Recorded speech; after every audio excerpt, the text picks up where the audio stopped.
My brother, Marcus, screamed that I was ruining the family. My father, Albert, told me to disappear. They drove me out. This morning, their desperate calls woke me. They don't know it yet, but they just walked right into the trap I've been setting for 6 months. This is where it all shattered, and you'll want to see how I picked up the pieces. Make sure you're subscribed so you don't miss the ending. We love hearing from you. Where in the world are you watching from today? Let us know in the comments. The fluorescent light of the conference room hummed, a high-pitched, agonizing sound that seemed to bore directly into my skull. It was the only sound. I had just finished my presentation, the final slide still glowing on the wall, a bar chart showing our company's cash flow nosediving into a canyon of red. So, as you can see, I said, my voice hoarse, if we don't enact these austerity measures immediately and freeze all non-essential expansion projects, we will be in default of our loan covenants in less than 30 days. I looked at the two men sitting across the table. My father, Albert Miller, patriarch of Miller and Son Construction, stared at his hands. He was 69 but looked 80. Beside him, my younger brother, Marcus, vibrated with a furious energy. His bespoke suit jacket was unbuttoned, his silk tie loosened. Austerity measures, Marcus finally spat, the words sounding like poison. He stood up, his chair scraping violently against the floor. That's always your answer, isn't it, Claire? Cut. Freeze. Stop. You're a glorified bookkeeper, and you're trying to pilot a battleship. Marcus, I said, trying to keep my voice even. These aren't my opinions. These are the numbers. The summit project you greenlit, it's a black hole. The consultants you hired for the coastal expansion haven't produced a single viable blueprint, and they've billed us for $500,000. Growth costs money, he roared, slamming his hand on the table. The water glasses jumped. You have to spend money to make money. You're the reason this family is falling apart. Your negativity, your constant blockades, you're stifling us. I was stunned into silence. I, who had given up a partnership at a Chicago firm to come home and save this company 10 years ago. I, who hadn't taken a real vacation in 6 years. I, who personally balanced the books every single night, long after Marcus was out entertaining clients on the company dime. Dad, I turned to my father, my voice small, pleading. Dad, you see the reports. You know I'm right. Albert Miller, the man who taught me how to read a balance sheet, slowly lifted his head. His eyes were dull, defeated. He wouldn't look at me. He looked at Marcus, his golden boy, the visionary who was supposed to carry the Miller and Son name into the future. Claire, my father said, his voice gravelly, Marcus is right. You're stressing everyone out. This negativity is poison. What? The word was a breath, a tiny puff of disbelief. He needs room to work, Albert continued, still refusing to meet my gaze. He can't have you questioning his every move. Maybe it's better if you disappear for a while, take a leave of absence. Disappear. The word echoed in the humming silence. He wasn't just siding with Marcus, he was erasing me. He was choosing the son who was bankrupting them over the daughter who was trying to save them. Marcus stood there, a smug, triumphant smirk pulling at the corner of his mouth. He had won. He had finally, definitively won. I looked at them, this tribunal of two who had just condemned me. The anger I should have felt was absent, replaced by a cold, hollowing emptiness. I felt nothing. It was the kind of calm that comes after a devastating explosion, when the air is still and silent, thick with dust. I didn't argue, I didn't cry, I didn't defend myself. I simply closed my laptop. The click was unnervingly loud in the quiet room. I gathered my legal pad and my pen, placing them neatly in my briefcase. I snapped the clasps shut. I stood up, smoothed the front of my skirt, and walked toward the door. Claire, wait, my father said, a flicker of panic in his voice. We'll keep you on the payroll, of course, for a while. He thought this was about money. I paused at the door, my hand on the knob. I turned and looked at them one last time. My father, a coward, my brother, a fool. No, thank you, I said. My voice was clear, crisp, and utterly devoid of emotion. I quit. I walked out. I didn't slam the door. I just closed it gently behind me, the click of the latch sounding like the final lock on a tomb. I walked past my office, past the pictures of company groundbreakings, past the reception desk. I didn't look at anyone. I walked out the front doors, into the blinding afternoon sun, and I never looked back. The betrayal was so absolute, so profound. It felt less like a wound and more like an AM. Putation.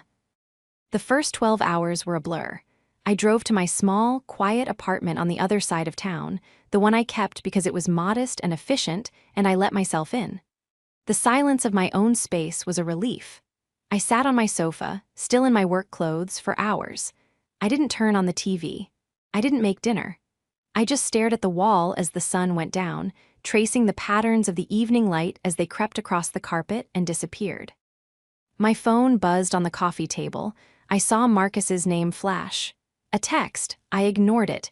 It buzzed again. My father. I ignored that too. Let them have their victory. Let them celebrate their brilliant coup. I finally moved when it was dark, my limbs stiff. I ran a bath, the water scalding hot. As I soaked, the numbness began to recede and the pain flooded in. It was a sharp, acidic grief. It wasn't just the company. Miller & Son was my grandfather's legacy. I had dedicated my entire adult life to protecting it. I hadn't just been the financial controller. I had been the ballast. I was the one who translated Marcus's wild, grandiose schemes into practical logistics. I was the one who patiently renegotiated vendor contracts when Marcus's promises fell through. I was the one who worked with the banks, massaging the numbers, building trust, and securing the credit lines that funded his vision. And my father who had always called me his rock. He had crumbled at the first sign of pressure, sacrificing me to appease his reckless son. The golden boy could do no wrong, while the boring daughter was disposable. I went to bed, but I didn't sleep. I just lay there, the events of the afternoon replaying in my mind. The humming light, Marcus's sneer, my father's averted eyes. Maybe it's better if you disappear. My phone, which I'd left on the nightstand, remained dark. After those first few texts, the silence was absolute. They were probably toasting their new era of unbridled growth. I must have drifted off at some point because I was jolted awake by a noise. It was my phone, not just buzzing but ringing. A shrill, panicked sound in the pre-dawn dark. I squinted at the screen. 6:04 a.m., my father. I let it go to voicemail. Immediately it rang again. My father. I silenced it. A second later, a text message came through from my father. Claire, answer the phone. It's an emergency. I stared at the words. An emergency? What emergency could they possibly have that didn't involve me? Then another call. This time Marcus. I hadn't heard his ringtone in years. It was frantic, ringing once, twice, then hanging up. A text from Marcus, all caps. Pick up. What did you do? My heart began a slow, heavy drumbeat.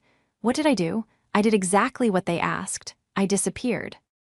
Another text from Marcus. The bank, the accounts are frozen. Come back now. And then the one that made my blood run cold, from my father. Claire, please. Something's happened, something terrible. We need you. Please come back. I sat up in bed, the gray morning light filtering through the blinds. A cold, tight smile touched my lips. It wasn't a smile of happiness, but of grim, terrible vindication. Something's happened. Oh, they had no idea. They had no idea what was happening. They thought I was just their boring, spineless accountant. They thought I was just the woman who crunched the numbers and filed the reports. They had forgotten one crucial thing. They had forgotten who I really was. I picked up my phone, but I didn't call them back. I scrolled to a different name in my contacts. Susan, my best friend, my lawyer. I hit dial. She picked up on the first ring. Susan, I said, my voice steady. It's time. They took the bait. To understand what they had done, you have to understand what I had given up. 10 years ago, I was on the partner track at one of the biggest accounting firms in Chicago. I had my own condo overlooking the park, a thriving social life, and a future I had built entirely on my own. Then the call came. It was my father, Albert. The 2008 recession had hit the construction industry like a hammer, and Miller and Son was on the brink of collapse. My mother had just passed away, and my father was lost. Marcus, then 28, was long on charm and short on substance, booking development deals that never materialized and spending money they didn't have. "I need you, Claire," Albert had pleaded, his voice cracking. I can't lose your grandfather's company." So I came home. I took a 70% pay cut. I sold my condo and moved into a small apartment. For the first 2 years, I worked 90-hour weeks. I renegotiated every penny of their debt. I clawed the company back from the edge of bankruptcy, one line item at a time. I streamlined payroll, I built a new auditing system from scratch, and I slowly, painstakingly, rebuilt the trust with our banks and suppliers. And I put my own life on hold. My father and brother saw my competence not as a cent rank, but as a utility. I was the plumbing. I wasn't exciting, I was just there, always there, making sure the water ran. Marcus, on the other hand, was the visionary. He was the one who flew first class to meet potential investors. He was the one who got the fawning profiles in the local business journal for innovative projects. The fact that those projects rarely broke even and were always funded by the credit lines I had secured was a detail Albert conveniently ignored. "He's the face of the company, Claire," Albert would tell me, patting my hand dismissively when I questioned Marcus's extravagant expense reports. "We need that energy, don't stifle him." Stifling, that was their word for accountability. The real trouble started about a year ago. Marcus brought in a new consulting group, a flashy team from out of state. They had a polished website, vague job titles, and an incredible talent for spending our money. Their leader was a man who went only by Rhodes, and he had an almost hypnotic effect on my brother. "Rhodes says we're thinking too small," Marcus would announce in meetings, his eyes gleaming. "We need to expand to the coast. Luxury condos, that's the future." "Marcus, we don't have the capital," I would argue, showing him the projections. "We'd be over-leveraged by a factor of 3. The bank will never approve the loan." "We don't need the bank," he'd snap. "We'll use operational funds, we'll pre-sell." "That's not how it works. That's not operational funds, that's our payroll and supplier capital." But I was just the negative bookkeeper. I went to my father, laying out my concerns in no uncertain terms. I showed him the preliminary reports on Rhodes, which were thin at best. I showed him the wire transfers Marcus was making for consulting fees that had zero documentation. "Albert, this is dangerous," I warned him. "This Rhodes character, he's a ghost, and Marcus he's not listening to reason." My father had looked at the report, then at me. His expression was one of profound, weary disappointment, not in Marcus, in me. "Your brother is trying to build something, Claire," he said, pushing the report back across his desk. "Your grandfather was a risk-taker. That's how this company was built. You're more like your mother, cautious. It's good to have, but it's not how you build a legacy." That was the moment I knew. It wasn't just favoritism, it was willful blindness. He saw Marcus's recklessness as legacy and my diligence as a hobby. That was the night I called Susan. "They're going to run it into the ground," I told her, my voice shaking with a cold rage I hadn't known I possessed. "And when they do, they're going to blame me." "So what are we going to do about it?" Susan asked, her voice pure, practical steel. "We're going to build a firewall," I said, "and a trap." For the next 6 months, I did my job, but I also did another.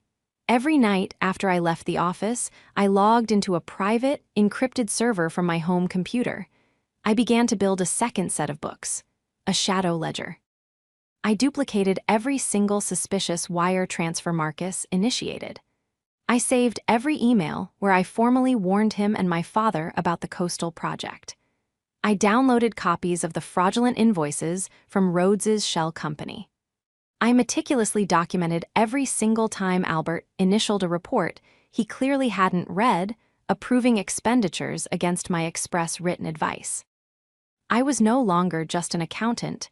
I was a forensic investigator, and I was building a case. My one saving grace was that my father and brother were fundamentally lazy. They loved the idea of running a company, but not the work. They had given me, and only me, sole administrative access to the primary bank accounts and the master accounting software. They saw it as tedious grunt work. They never realized they had given the keys to the kingdom to the one person they were determined to betray. They thought they were caging me, but they had just locked me in the armory. And when they told me to disappear, they had no idea that I was the only thing standing between them and the bomb I had been watching them build. "They've done it," I said again, pacing my small living room as the sun's first rays hit the window.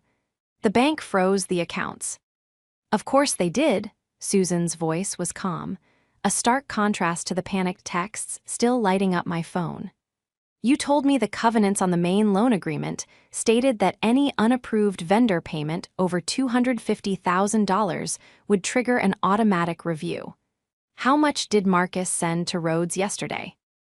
"$500,000, I said. "He must have done it right after I walked out. He probably thought it was a celebration." "He thought he was free," Susan corrected. "He had no idea he was just triggering the alarm you set. The bank's fraud department would have flagged it within an hour. By freezing the accounts, they've just preserved the crime scene. It's perfect. So what's your next move? They're begging you to come back." "I'm not going back," I said, the resolve hardening in my voice. "Not to the office, not to them. I'm going to the bank." "Not yet," Susan said firmly.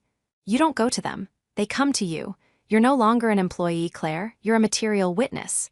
And more importantly, you're the only one who can give them the answers they need. Right now, Albert and Marcus are in a burning building with no fire extinguisher.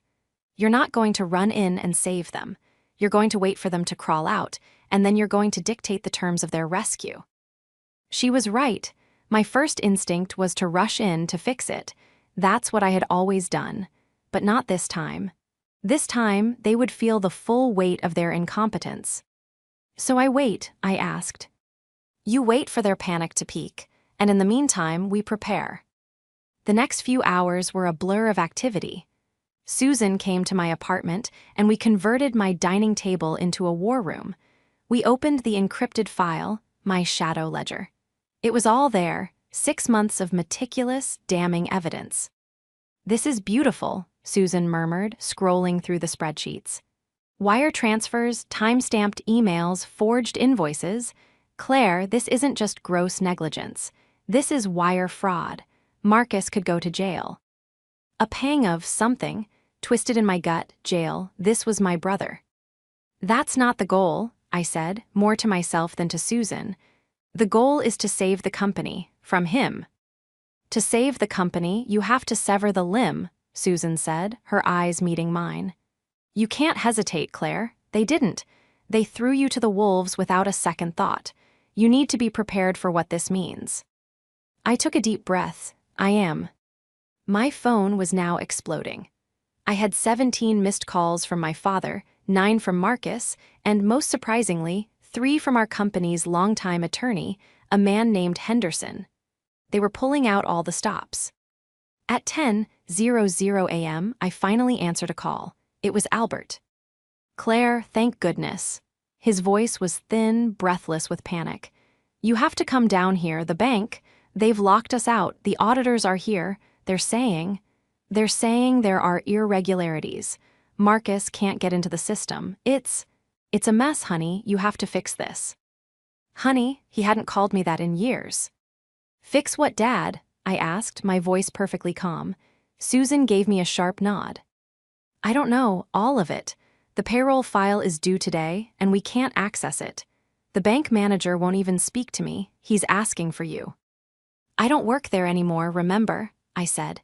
"You told me to disappear."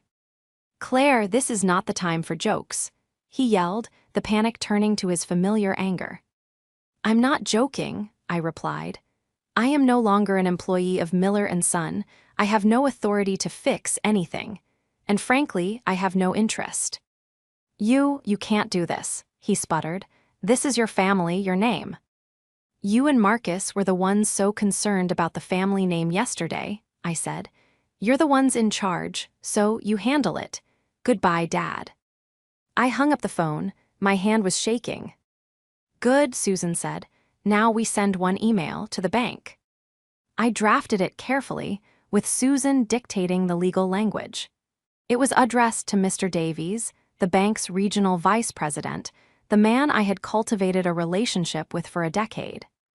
Dear Mr. Davies, I was informed this morning of an account freeze and an emergency audit at Miller & Son. As I am no longer an employee of the company as of yesterday, I cannot speak for them. However, as the former financial controller with sole administrative access, I believe I have critical information pertaining to the irregularities your team has likely flagged. I have compiled a comprehensive file on this matter. I am available to meet with my legal counsel at your convenience. Sincerely, Claire Miller. And send, I said. We didn't have to wait long. My phone rang less than 5 minutes later. It wasn't my father. It was Mr. Davies. Claire, he said, and his voice was pure, unadulterated relief. Thank God you called. What on earth is going on down here? Your brother is threatening to sue us, and your father looks like he's seen a ghost. They can't answer a single question. That's why I'm calling, Mr. Davies, I said. I can. Can you, your audit team, my father, and my brother be at my attorney's office in 1 hour? There was a pause. Your attorney's office? That's correct, I said. I'll text you the address. We have a lot to discuss. Susan's office was on the 12th floor of a glass and steel building downtown. It was minimalist, expensive, and intimidating. When the receptionist showed us to the main conference room, I felt a surge of power. This was my turf. The long, polished mahogany table reflected the gray skyline. Susan, ND, I took our seats on one side, my laptop and a single, thick binder in front of me. My father and Marcus arrived exactly on time, which was a first. They looked terrible. Marcus's usually perfect hair was disheveled and his suit was rumpled. He looked like he hadn't slept. My father, Albert, just looked broken. His face was ashen, his shoulders slumped. What is this, Claire? Marcus demanded as soon as he entered, his voice a poor attempt at his usual bluster. Why are we at a lawyer's office? You're supposed to be at the bank fixing this. Please sit down, Susan said, her voice cutting through his anger. Ms. Miller is no longer your employee. She is here as a courtesy. They sat reluctantly. The bank accounts are frozen, Claire, my father said, his voice pleading. Payroll is due, our suppliers. They're all going to walk. You have to tell the bank to unfreeze it. I can't do that, I said quietly. What do you mean you can't? Marcus snapped. You're the only one with the passwords. I mean, I can't ask them to unfreeze accounts that were rightfully frozen for cause, I said, my gaze level. The bank is responding to a $500,000 unapproved wire transfer to an unvetted offshore entity. A wire transfer you made, Marcus, less than an hour after you, and Dad threw me out. Marcus's face went white.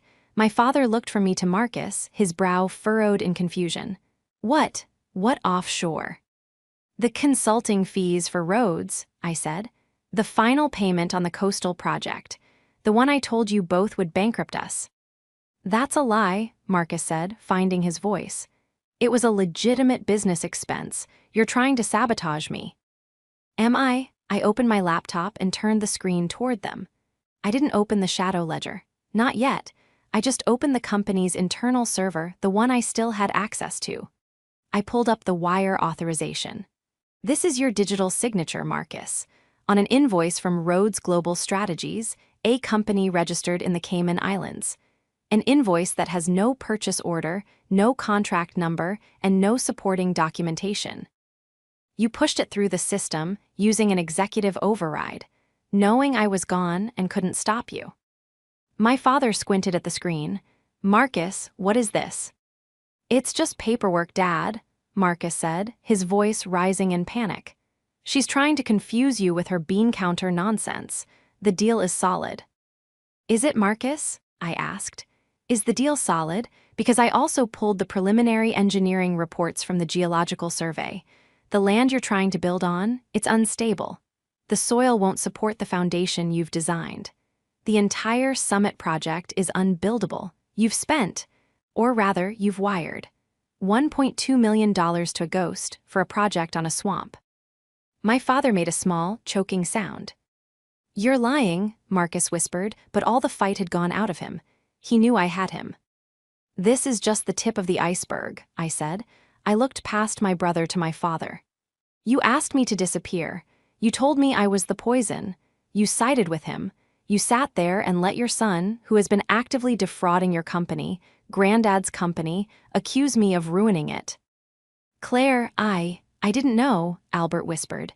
He looked at Marcus, his eyes wide with a dawning, sickening horror. "Marcus, is this true?" Marcus didn't answer. He just stared at me, his expression a toxic brew of hatred and fear.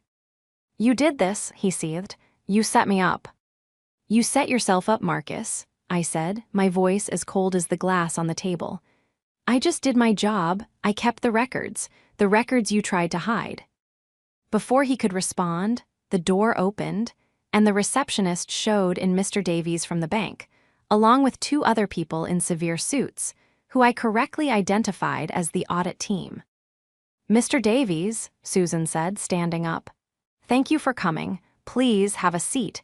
Claire was just about to begin her presentation. Marcus looked like he was going to be sick. My father just sank lower in his chair, a ship taking on water. The confrontation was over. The execution was about to begin.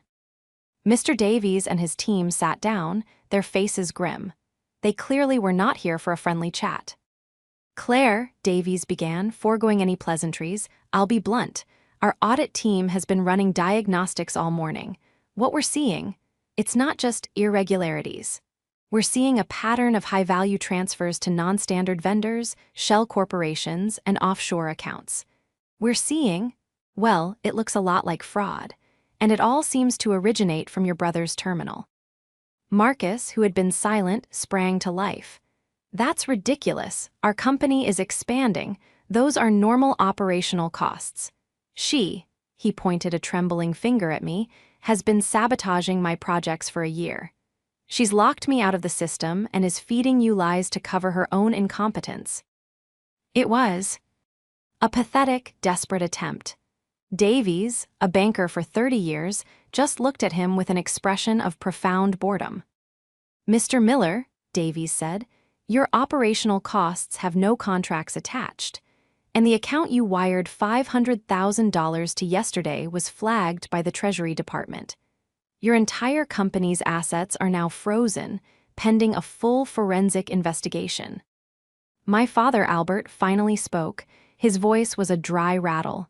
"Mr. Davies, surely this is a misunderstanding. Marcus, he's just ambitious. Claire, tell them we can fix this. It's just a cash flow problem, right?" He was still looking for me to save him, to lie for Marcus. I looked at my father, and the last shred of pity I felt for him evaporated.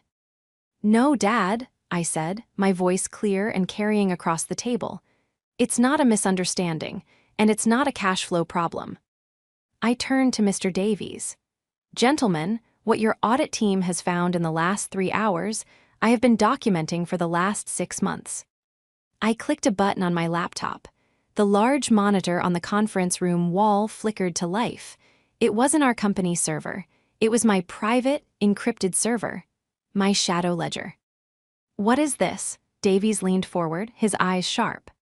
"This," I said, "is the truth." I didn't raise my voice. I didn't use emotional language. I simply presented the facts. I started with the Summit project. I showed them the initial, legitimate geological report that I had commissioned, which clearly stated the land was unsuitable. Then, I showed them the second, forged report that Marcus had submitted to the board, our father, to get the project approved. My father gasped. "I never saw the first report." "I emailed it to you on March 14th, I said, not looking at him. "And you initialed the project binder, which included the forged report, on March 16th. I moved on. I showed them the Shell Corporation, Rhodes Global Strategies. Susan had done her work. I projected a slide showing the company's incorporation documents. It was registered to a holding company, which was, in turn, registered to a man named Chad Peterson. "Who is Chad Peterson?" Davies asked. "Marcus's fraternity brother from college," I supplied. "He's a nightclub promoter in Miami, not a construction consultant." I showed them the timeline. $1.2 million, wired over 6 months in 6 separate payments, all coded as consulting or geological surveying. Then I went deeper. It wasn't just the Summit project. Marcus had been using the company as his personal piggy bank for years. I showed them the $80,000 marketing expense that was actually a down payment on his Porsche. I showed them the client dinners that were, in fact, bar tabs from his vacations. I showed them the vendor contract for a tech supplier that was just another shell company, funneling money directly back to his own personal account. With every click, my father sank lower. Marcus had gone from white to a sickly, greenish-gray. He was breathing heavily. It's not true," Marcus stammered, but his eyes were darting toward the door. "She faked those. She's the one with the passwords. She did all this to frame me." "Mr. Miller," one of the auditors spoke up for the first time, his voice flat. "We've been cross-referencing our own logs with Ms. Miller's data. The wire transfers, they all originated from the IP address of your home office, not the main company server. And they were all authorized using two-factor authentication tied to your cell phone number. Ms. Miller's data is 100% accurate." The room was silent. The trap had snapped shut. My father, Albert, slowly turned his head to look at his son. It was the slowest movement I had ever seen him make. He didn't look angry. He looked hollow. "Marcus," Albert said, his voice was barely audible. "My boy, what did you do?" Marcus just stared at him, his mouth opening and closing, no sound coming out. He was trapped. Utterly and completely trapped. "He's a thief, Dad," I said, my voice quiet but brutal. "He's not a visionary, he's not ambitious, he's a thief. And you held the door open for him. You told him what a great job he was doing while he was stealing our grandfather's legacy from under our noses. And you told me to disappear." My father's face crumpled. He put his head in his hands, and for the first time in my memory, he began to sob. Not quiet tears, but deep, racking sobs of a man whose entire world had just been obliterated. Marcus looked at his crying father, then at me, then at the bankers. His expression of fear hardened into one of pure, venomous rage. He lunged, not at me. He lunged across the table at my laptop, his hands outstretched like claws. "I'll destroy it, I'll destroy all of it." He never made it. Susan, who had been sitting silently, was on her feet in an instant. She intercepted his lunge, shoving IM back into his chair with a force that shocked me. "Don't you dare," she hissed, her voice terrifying. "You're done. Sit down, or I will have security drag you out of here." Marcus, stunned, fell back into his chair. The fight was over. The climax had passed, not with a bang, but with a whimper and a sob. The silence that followed Marcus's lunge was absolute, broken only by our father's muffled crying. Mr. Davies, the banker, looked from the sobbing patriarch to the seething son, and finally to me. His face was a mask of cold, professional fury. "Well," Davies said, his voice dripping with ice. "This has been illuminating, Mr. Miller," he addressed Marcus, who was breathing hard. "The bank will be filing a formal criminal complaint. This is no longer a business matter, it's a legal one." "No," Albert's head shot up, his face blotchy and tear-streaked. "No, please, he's my son, it's a family matter, we can pay it back. Claire can fix it, right? We can pay it back." He was still trying to protect him, still trying to bundle us together. I looked at my father, my heart a cold, hard stone.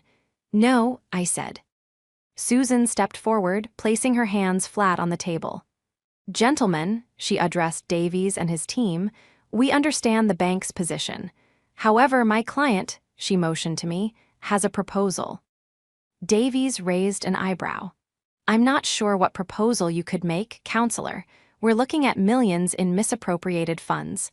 The company is insolvent. The company is not insolvent, I said, taking over. The company is mismanaged, terribly. I clicked to the final tab on my spreadsheet. This is the company, minus Marcus's fraudulent activity. These are the performing assets. These are the contracts I personally negotiated, which are still profitable. The core business is sound. It was always sound. It was just being bled dry by a parasite. I looked at Davies. You file a criminal complaint and this hits the papers.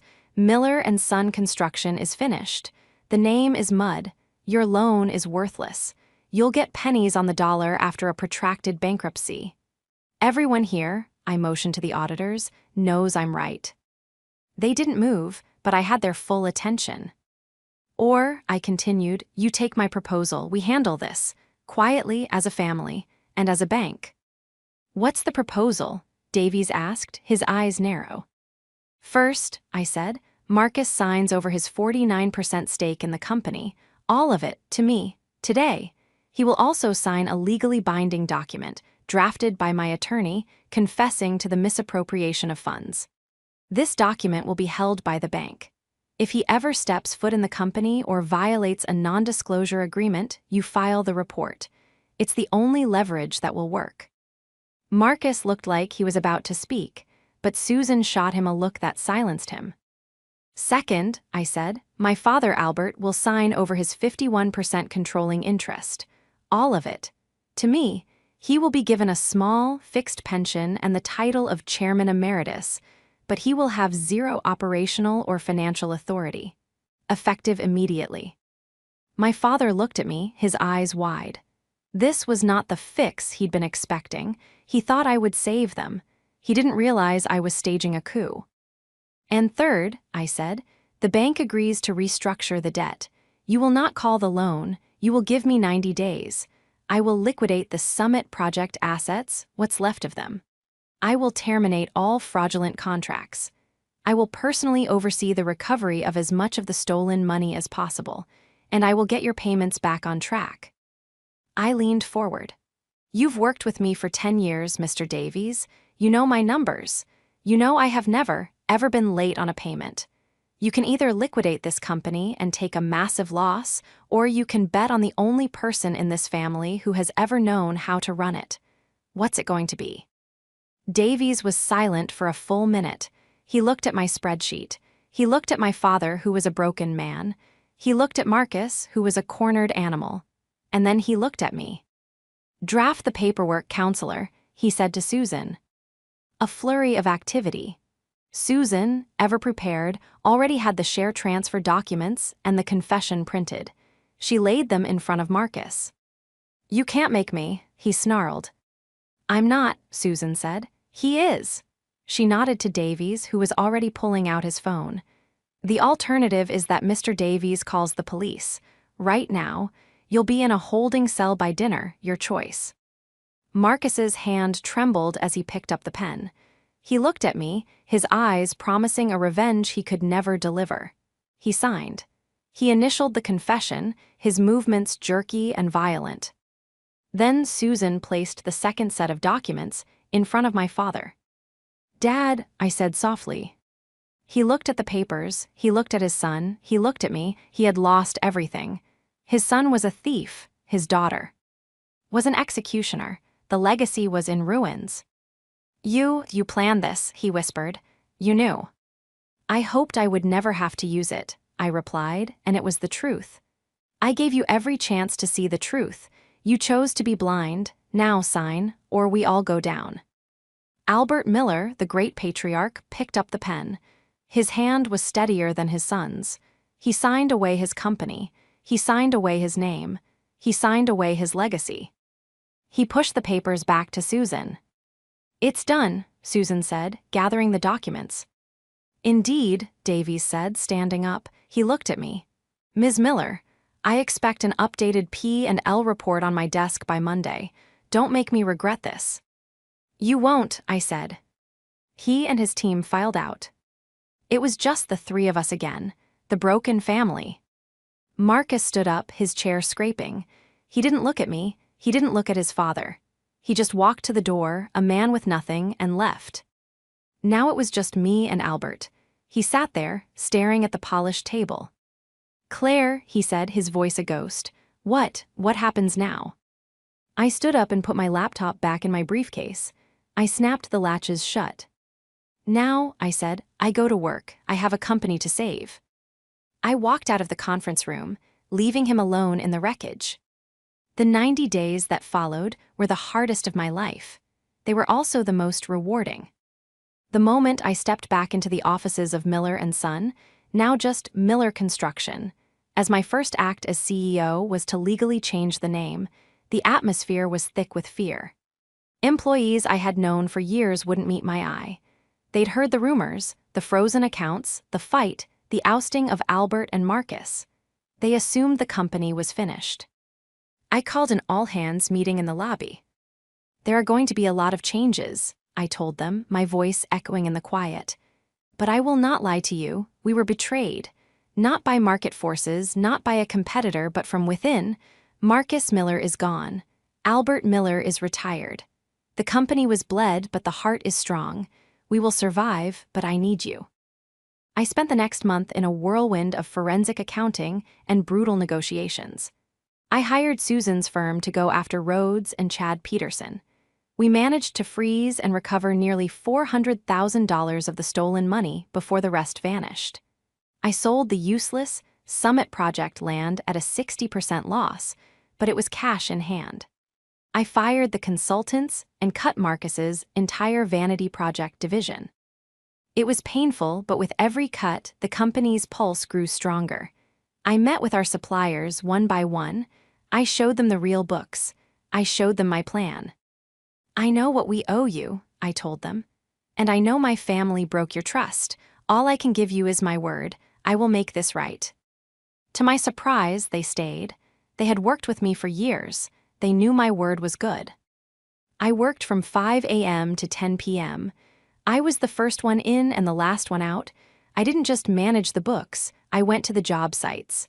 I learned the names of the foremen.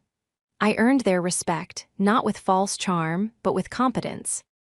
True to my word, on day 89, I walked into Mr. Davies' office at the bank. I placed the quarterly report and a cashier's check for the first, full, on-time restructured loan payment on his desk. He looked at the numbers, his eyes widening almost imperceptibly. We weren't just solvent, we were profitable. "Well, I'll be," he said. "You did it, Ms. Miller." "I told you I would, Mr. Davies," I said, "and please call me Claire." My life was no longer about them, it was about this. The work, the legacy I was actually saving. I saw my father 2 weeks later. He had called and asked to meet for coffee. I almost said no, but I found I didn't hate him anymore. I just felt tired. He was waiting at a small cafe. He looked older. He had lost weight. He was no longer the patriarch, just an old man. "Hello, Claire," he said. "Dad." We sat in silence for a moment. He stirred his coffee, though he drank it black. The guys at the quarry, they said you were there last week," he said. "They said you were amazing. You spotted a flaw in the load-bearing calculations, saved them a lot of trouble." "I just looked at the numbers," I said. "No," he said, finally looking up. His eyes were clear for the first time. The denial was gone. You were always the one, the real builder. I couldn't see it." He reached across the table and put his hand over mine. His skin was dry and papery. "I was a fool, Claire," he said, his voice thick. "I was so desperate to see a version of myself in Marcus. I was blind to the person who was actually holding us all up. I was a coward.